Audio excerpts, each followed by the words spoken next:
Hello class, my name is Ennis Rhetta Jr. and today we will be taking a brief overview of Transcendentalism. So, taking a brief look into its history, we can know, and it's good to know, that Transcendentalism is not just something that started up on its own. It is something that derived from Romanticism, that in this term came in the early 17th century into the 18th century, and it pretty much sparked a new way of thinking and a new way of understanding knowledge and a new way of going back life. And from my point of view and what I believe, this term and this way of thinking prompts others to do, it helps them to step away from the structured lifestyle that they were living in, per se the Puritan era, and to open their minds to a world of nature and emotion, to be more free of will and to have a free thinking attitude, and to not worry about societal norms so much, but to worry about the life that they're living and make sure they're living a more so fulfilling lifestyle rather than a constrained lifestyle that's built on all the things that they may have to do in life. And one person we could think is Father Ralph Waldo Emerson and the Transcendentalist group of Massachusetts and Cambridge. These are the people who came up with this term, and they were great authors, thinkers, and writers who gave their voice and opinions on certain topics that allowed us to, in this modern era, to, reap the benefits, to have the freedom of expression, freedom of speech, and really be able to embrace the world as we see with this guy down here who has his arms stretched out and embracing the sun, embracing the world, embracing its beauty. And as we know, the time period only lasted around till 1836 to 1855 roughly, so only around 30 years of being active as a group. But there's many things that we can learn and many things that is offered for us. So one thing that we may need to discuss is, well, why is it here and why do we need it per se? And some reasons that I think it came was because of American ideological evolution. America, being a young country at this time, needed more time to develop. It had many diverse groups coming in, many diverse groups living here.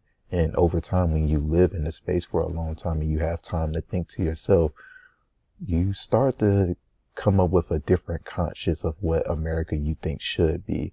If this is the land of, the free and happy, we should have a more open and more acceptive theme of this world, right? So I believe that it came because, people were thinking to themselves, well, I don't want to live in this box. I don't want to be constrained to just, I need to do what I have to do. I want to enjoy my life, and being here with all these opportunities and all this land, I should be able to do that. And hence why I go back to the term of it's a subgroup of Romanticism. With that being an extended version of it, it causes others to really look to themselves and want to transcend to a higher level of thinking. Because once you go to higher levels of thinking, higher levels of analysis, you're able to understand the world in a more different perspective and a more different view. And thus we get genius thinking, which prompts creativity. And not genius in terms of, oh, they're overly smart or they know everything, but more so genius in they're willing to challenge societal norms, to challenge the status quo, and to really challenge themselves to be more than what society may want them to be. Because society during this time may have wanted you to follow the rules, follow the regulation, follow the laws, but you could do those things and still understand yourself and know more about yourself. And this is why I think it was needed, because, progressing societal norms and practices is very important. We need to challenge the way we think, to challenge the way, we see our world, and to challenge things like slavery as they did, to challenge things like women's rights, is to, harbor a more inclusive community And I think that was very important for their era. And of course, introducing new ideas, new ways of thinking, of course, American literature being a big reaping benefit of it. Their ways of expression allows us to have the media of the news, the media of journals, the media of memoirs, the media of just simply allowing people to write what they think and write what they know about certain topics, and allowing us to have our own opinions about certain things. And that thus makes us to be individuals to be more self-reliant on ourselves and being able to trust each other more. Hence why we have, these two guys carrying a challenge. It's needed so that we can face the challenges of today and to be able to understand that we are empowered and that we can solve these things on our own. I think it's a pretty cool concept to think about. Maybe not per se to fully believe in, but very interesting. So how do I define transcendentalism overall? Well, I see it more as a combination, and we have free thinking, it's self-reflective, it's non-judgmental, it's individualistic, and of course very broad. And the non-judgmental, to start off, comes from the concept of the oversoul, where they believe in the divinity, or that there is a higher being, but that higher being is not going to completely be what I'm after in my lifetime on earth. Hence why we have the monk. Being self-reflective and being individualistic, you have to find those answers from within. So they believe that everything that you're looking for, your purpose, everything, all this social awareness, all this emotional awareness, all those things you have to understand and find for yourself. And hence why we have also the sky. Being free thinking and being, and this concept being broad, you could think whatever. It's promoting you to think outside the box, outside what society wants you to know and which it wants you to figure out.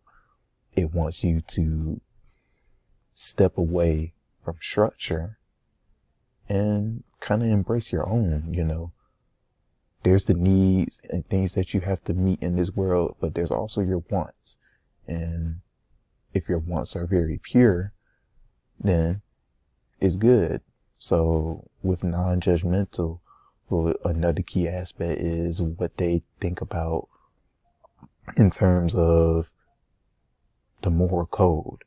Everyone is inherently good in theory, but society, or one bad apple, as the analogy goes, spoils the bunch. So by yourself, and when you're alone and when you're thinking on your own and you're being your creative genius that you know you can be, your thoughts are inherently pure. But once you're around society and current events, your living situation, somebody does you wrong, somebody bullies you, you take on the new consciousness of, I might need revenge, or I'm thinking ill about this person because of what they did to me. But in theory, everyone is good in the transcendentalist mindset. So I believe this term can be defined as, a way of self-improvement, a consistent way of self-improvement, and a consistent way of freedom of expression, freedom of thinking, freedom to go forward within yourself and to bring yourself to a higher level of thinking to connect more. Hence why we have things like the ideas and concepts back then. Here we have a poem, a homestead, and the human head trying to get closer to the gods. The poem represents a spreading of the word to enlighten others, to tell others what you think about certain concepts and to make them aware that, hey, you too can have this concept. The homestead, allowing others to settle down in their lives and enjoy being human and free-spirited, and of course to ultimately connect with the oversoul or the higher power or the higher divinity, to get to know what they are and what's your purpose from within, so that you understand why the divinity placed you in these situations and living situations, as you know. And thus we have what we think about today. We have leadership, political leadership, thinkers like Albert Einstein, Galileo, and of course music artists that we enjoy. Leadership strategies is what keeps our country free and diverse. thinking and creativity by these thinkers allows us to have a modern evolution of the arts and sciences so we can understand where we want to go in life and travel to space, and to understand that the sky's the limit. Of course, we have our artists, these are the things that we enjoy, things that make life more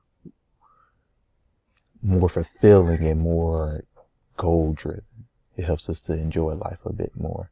And thus, with my final thoughts, I believe the movement was a very successful movement.